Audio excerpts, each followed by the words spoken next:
শুভ সন্ধ্যা বন্ধুরা, কেমন আছেন সবাই? আশা করছি সবাই খুব ভালো আছেন। আমিও ভালো আছি। আমি অর্পিতা, অর্পিস দুনিয়ায় আমার নতুন চ্যানেলে আপনাদের সবাইকে স্বাগত ও সাদর অভিনন্দন জানাই। আজকে আমি আপনাদের সাথে শেয়ার করতে চলেছি কড়াইশুঁটির কচুরির সাথে খাবার জন্য ঝাল ও কষা করে আলুর দম বানানো। প্রথমে আলুগুলোকে কেটে ধুয়ে রেখে দিতে হবে। এখানে আমি আলুগুলোকে মাংসর ঝোলে যেরকম আলু দেয় সেইভাবে কেটেছিলাম। তারপর মশলা বানানোর জন্য মিক্সিং জারে জিরে, ধনে, 5টা শুকনো লঙ্কা, 5 কোয়া রসুন ও 1 টুকরো আদা, একটা গোটা পেঁয়াজ, একটা গোটা টমেটো আর একটু হলুদ দিয়ে ভালো করে পেস্ট বানিয়ে নিতে হবে। একদম ফাইন পেস্ট বানাতে হবে।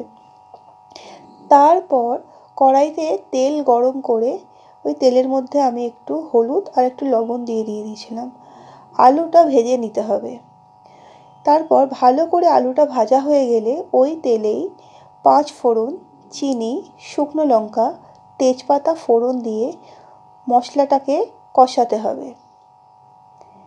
এরপর ভালো করে মশলাটা যখন কষানো হয়ে যাবে, সাইড দিয়ে তেল ছেড়ে দেবে, তখন তার মধ্যে একটু লবণ দিয়ে দিতে হবে।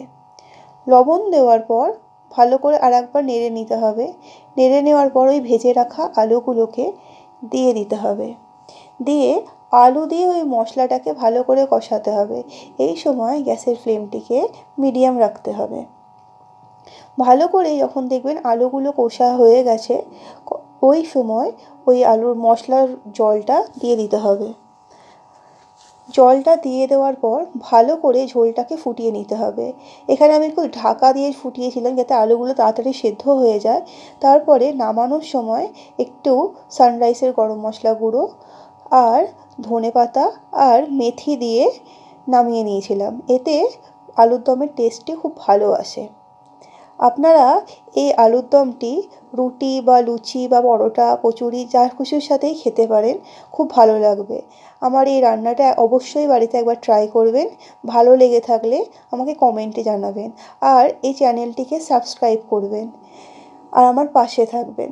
থ্যাংক ইউ, ধন্যবাদ। আমরা অনেকেই দেখছি যে অনেকেই আমার ভিডিওগুলো দেখছে কিন্তু লাইক করছে না, সাবস্ক্রাইব করছে না। দয়া করে আপনারা এরকম করবেন না। আমার চ্যানেলটিকে সাবস্ক্রাইব করে আমার পাশে